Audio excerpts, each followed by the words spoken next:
Sejarah singkat Imam Syafi'i. Beliau bernama Muhammad dengan kunyah Abu Abdillah.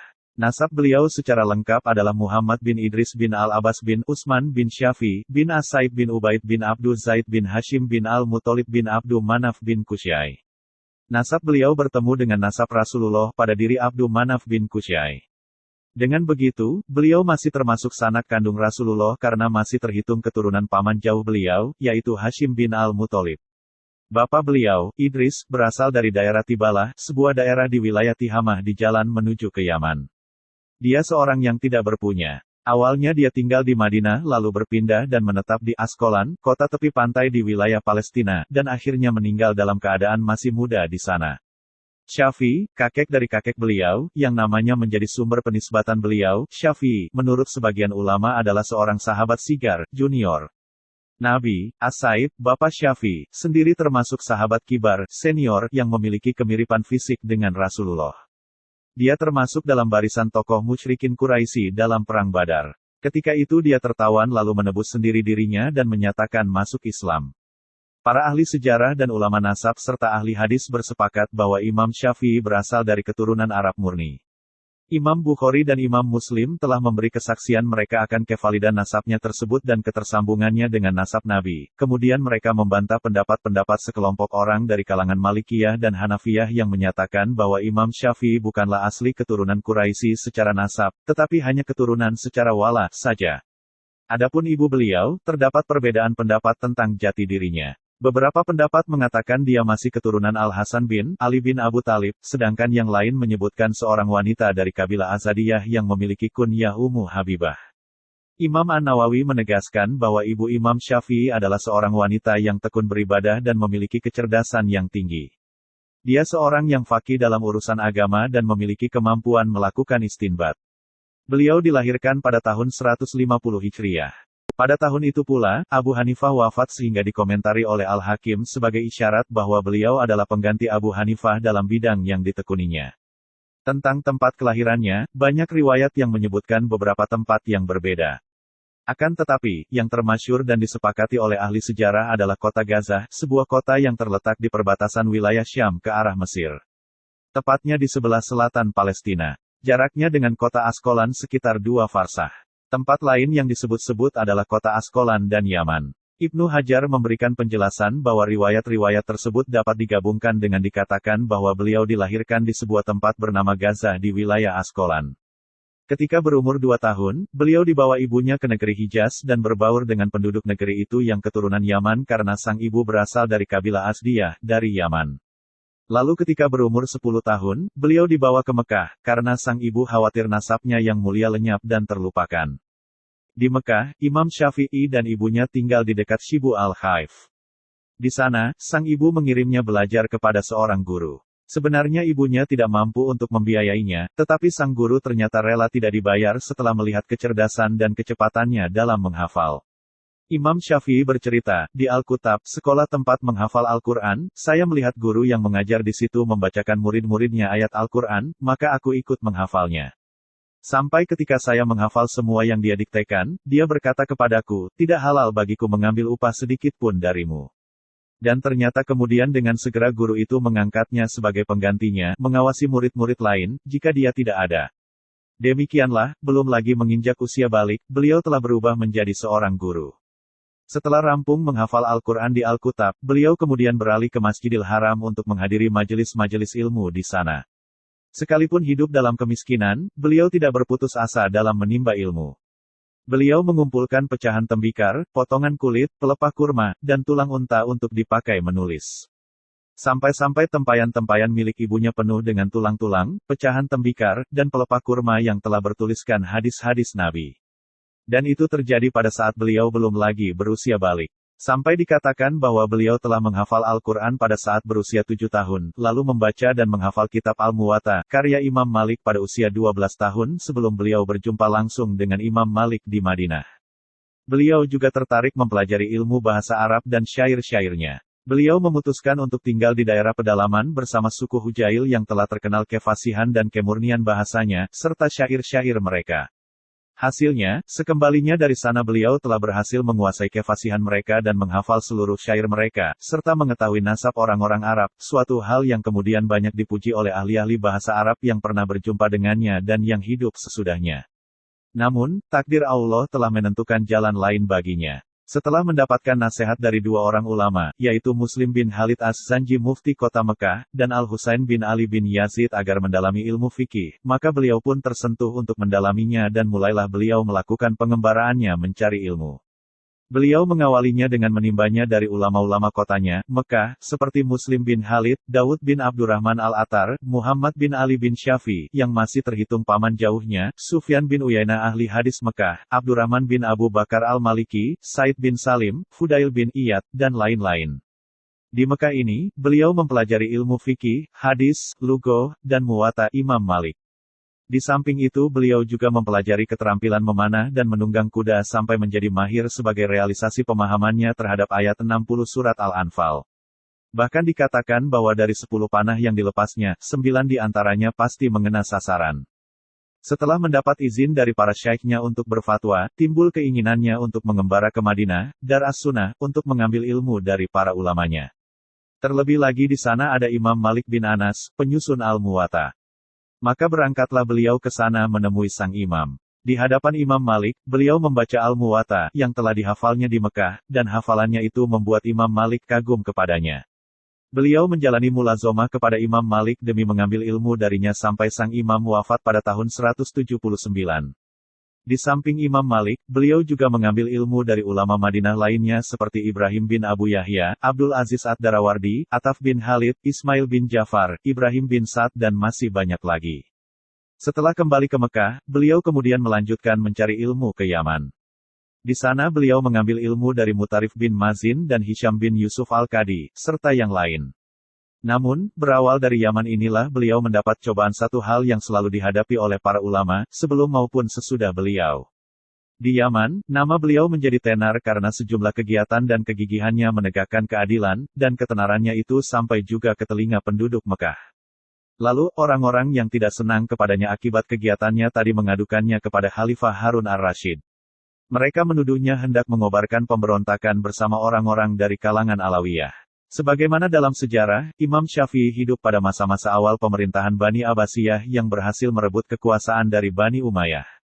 Pada masa itu, setiap khalifah dari Bani Abbasiyah hampir selalu menghadapi pemberontakan orang-orang dari kalangan Alawiyah. Kenyataan ini membuat mereka bersikap sangat kejam dalam memadamkan pemberontakan orang-orang Alawiyah yang sebenarnya masih saudara mereka sebagai sesama Bani Hashim. Dan hal itu menggoreskan rasa sedih yang mendalam pada kaum muslimin secara umum dan pada diri Imam Syafi'i secara khusus. Dia melihat orang-orang dari Ahlu Bait Nabi menghadapi musibah yang mengenaskan dari penguasa.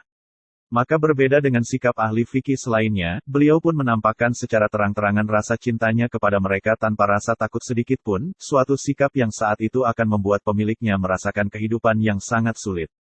Sikapnya itu membuatnya dituduh sebagai orang yang bersikap tasyayu, padahal sikapnya sama sekali berbeda dengan tasyu, model orang-orang Syiah.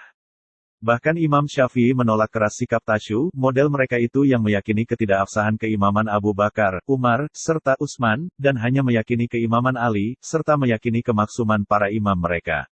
Sedangkan kecintaan beliau kepada Ahlu Bait adalah kecintaan yang didasari oleh perintah-perintah yang terdapat dalam Al-Quran maupun hadis-hadis sahih. Dan kecintaan beliau itu ternyata tidaklah lantas membuatnya dianggap oleh orang-orang Syiah sebagai ahli fikih mazhab mereka. Tuduhan dusta yang diarahkan kepadanya bahwa dia hendak mengobarkan pemberontakan, membuatnya ditangkap, lalu digelandang ke Baghdad dalam keadaan dibelenggu dengan rantai bersama sejumlah orang-orang Alawiyah. Beliau bersama orang-orang Alawiyah itu dihadapkan ke hadapan Khalifah Harun ar-Rasyid. Khalifah menyuruh bawahannya menyiapkan pedang dan hamparan kulit. Setelah memeriksa mereka seorang demi seorang, ia menyuruh pegawainya memenggal kepala mereka. Ketika sampai pada gilirannya, Imam Syafi'i berusaha memberikan penjelasan kepada Khalifah. Dengan kecerdasan dan ketenangannya serta pembelaan dari Muhammad bin Al-Hasan ahli fikih Irak, beliau berhasil meyakinkan Khalifah tentang ketidakbenaran apa yang dituduhkan kepadanya. Akhirnya beliau meninggalkan majelis Harun ar-Rasyid dalam keadaan bersih dari tuduhan bersekongkol dengan Alawiyah dan mendapatkan kesempatan untuk tinggal di Baghdad. Di Baghdad, beliau kembali pada kegiatan asalnya, mencari ilmu. Beliau meneliti dan mendalami mazhab Ahlu Rayu. Untuk itu beliau berguru dengan mulazomah kepada Muhammad bin Al-Hasan. Selain itu, kepada Ismail bin Ulayah dan Abdul Wahab Ats-Sakafi dan lain-lain. Setelah meraih ilmu dari para ulama Irak itu, beliau kembali ke Mekah pada saat namanya mulai dikenal. Maka mulailah ia mengajar di tempat dahulu ia belajar. Ketika musim haji tiba, ribuan jamaah haji berdatangan ke Mekah. Mereka yang telah mendengar nama beliau dan ilmunya yang mengagumkan, bersemangat mengikuti pengajarannya sampai akhirnya nama beliau makin dikenal luas. Salah satu di antara mereka adalah Imam Ahmad bin Hanbal. Ketika kemasyhurannya sampai ke kota Baghdad, Imam Abdurrahman bin Mahdi mengirim surat kepada Imam Syafi'i memintanya untuk menulis sebuah kitab yang berisi kabar-kabar yang makbul, penjelasan tentang nasikh dan mansukh dari ayat-ayat Al-Quran dan lain-lain. Maka beliau pun menulis kitabnya yang terkenal, Ar-Risalah. Setelah lebih dari 9 tahun mengajar di Mekah, beliau kembali melakukan perjalanan ke Irak untuk kedua kalinya dalam rangka menolong mazhab Ashabul Hadis di sana. Beliau mendapat sambutan meriah di Baghdad karena para ulama besar di sana telah menyebut-nyebut namanya. Dengan kedatangannya, kelompok Ashabul Hadis merasa mendapat angin segar karena sebelumnya mereka merasa didominasi oleh Ahlul Rai. Sampai-sampai dikatakan bahwa ketika beliau datang ke Baghdad, di Masjid Jami Al-Gharbi terdapat sekitar 20 halaqah Ahlul Rayu. Tetapi ketika hari Jumat tiba, yang tersisa hanya 2 atau 3 halaqah saja. Beliau menetap di Irak selama 2 tahun, kemudian pada tahun 197 beliau balik ke Mekah. Di sana beliau mulai menyebar mazhabnya sendiri. Maka datanglah para penuntut ilmu kepadanya meneguk dari lautan ilmunya. Tetapi beliau hanya berada setahun di Mekah. Tahun 198, beliau berangkat lagi ke Irak. Namun, beliau hanya beberapa bulan saja di sana karena telah terjadi perubahan politik. Khalifah Al-Ma'mun telah dikuasai oleh para ulama ahli kalam, dan terjebak dalam pembahasan-pembahasan tentang ilmu kalam. Sementara Imam Syafi'i adalah orang yang paham betul tentang ilmu kalam. Beliau tahu bagaimana pertentangan ilmu ini dengan manhaj as-salaf as-soleh yang selama ini dipegangnya di dalam memahami masalah-masalah syariat. Hal itu karena orang-orang ahli kalam menjadikan akal sebagai patokan utama dalam menghadapi setiap masalah, menjadikannya rujukan dalam memahami syariat padahal mereka tahu bahwa akal juga memiliki keterbatasan-keterbatasan. Beliau tahu betul kebencian mereka kepada ulama ahlu hadis. Karena itulah beliau menolak mazhab mereka. Dan begitulah kenyataannya, provokasi mereka membuat khalifah mendatangkan banyak musibah kepada para ulama ahlu hadis. Salah satunya adalah yang dikenal sebagai Yaumul Mihnah, ketika dia mengumpulkan para ulama untuk menguji dan memaksa mereka menerima paham Al-Quran itu makhluk. Akibatnya, banyak ulama yang masuk penjara, bila tidak dibunuh. Salah satu di antaranya adalah Imam Ahmad bin Hanbal. Karena perubahan itulah, Imam Syafi'i kemudian memutuskan pergi ke Mesir. Sebenarnya hati kecilnya menolak pergi ke sana, tetapi akhirnya ia menyerahkan dirinya kepada kehendak Allah. Di Mesir, beliau mendapat sambutan masyarakatnya. Di sana beliau berdakwah, menebar ilmunya, dan menulis sejumlah kitab, termasuk merevisi kitabnya Ar-Risalah, sampai akhirnya beliau menemui akhir kehidupannya di sana. Sebagai seorang yang mengikuti manhaj Ashabul Hadis, beliau dalam menetapkan suatu masalah terutama masalah akidah selalu menjadikan Al-Quran dan Sunnah Nabi sebagai landasan dan sumber hukumnya. Beliau selalu menyebutkan dalil-dalil dari keduanya dan menjadikannya hujah dalam menghadapi penentangnya, terutama dari kalangan ahli kalam. Beliau berkata, jika kalian telah mendapatkan sunnah Nabi, maka ikutilah dan janganlah kalian berpaling mengambil pendapat yang lain. Karena komitmennya mengikuti sunnah dan membelanya itu, beliau mendapat gelar Nasir as-Sunnah wa al-Hadis. Terdapat banyak atsar tentang ketidaksukaan beliau kepada ahli ilmu kalam, mengingat perbedaan manhaj beliau dengan mereka. Beliau berkata, setiap orang yang berbicara, mutakalim, dengan bersumber dari Al-Quran dan Sunnah, maka ucapannya adalah benar, tetapi jika dari selain keduanya, maka ucapannya hanyalah igauan belaka. Imam Ahmad berkata, bagi Syafi'i jika telah yakin dengan kesahihan sebuah hadis, maka dia akan menyampaikannya. Dan perilaku yang terbaik adalah dia tidak tertarik sama sekali dengan ilmu kalam, dan lebih tertarik kepada fikih. Imam Syafi'i berkata, tidak ada yang lebih aku benci daripada ilmu kalam dan ahlinya. Al-Mazani berkata, merupakan mazhab Imam Syafi'i membenci kesibukan dalam ilmu kalam. Beliau melarang kami sibuk dalam ilmu kalam. Ketidaksukaan beliau sampai pada tingkat memberi fatwa bahwa hukum bagi ahli ilmu kalam adalah dipukul dengan pelepah kurma, lalu dinaikkan ke atas punggung unta dan digiring berkeliling di antara kabilah-kabilah dengan mengumumkan bahwa itu adalah hukuman bagi orang yang meninggalkan Al-Quran dan Sunnah dan memilih ilmu kalam. Karena kesibukannya berdakwah dan menebar ilmu, beliau menderita penyakit bawasir yang selalu mengeluarkan darah. Makin lama penyakitnya itu bertambah parah hingga akhirnya beliau wafat karenanya. Beliau wafat pada malam Jumat setelah salat Isya, hari terakhir bulan Rajab permulaan tahun 204 dalam usia 54 tahun. Semoga Allah memberikan kepadanya rahmatnya yang luas. Ar-Rabi menyampaikan bahwa dia bermimpi melihat Imam Syafi'i sesudah wafatnya. Dia berkata kepada beliau, "Apa yang telah diperbuat Allah kepadamu, wahai Abu Abdillah?" Beliau menjawab, "Allah mendudukkan aku di atas sebuah kursi emas dan menaburkan pada diriku mutiara-mutiara yang halus." Sekalipun beliau hanya hidup selama setengah abad dan kesibukannya melakukan perjalanan jauh untuk mencari ilmu, hal itu tidaklah menghalanginya untuk menulis banyak kitab. Jumlahnya menurut Ibnu Zulak mencapai 200 bagian, sedangkan menurut Al-Marwazi mencapai 113 kitab tentang tafsir, fikih, adab dan lain-lain. Yakut Al-Hamawi mengatakan jumlahnya mencapai 174 kitab yang judul-judulnya disebutkan oleh Ibnu An-Nadim dalam Al-Fahrasat. Yang paling terkenal di antara kitab-kitabnya adalah yang terdiri dari 4 jilid berisi 128 masalah, dan Ar-Risalah Al-Jadidah, yang telah direvisinya, mengenai Al-Quran dan As-Sunnah serta kedudukannya dalam syariat. Sumber, 1.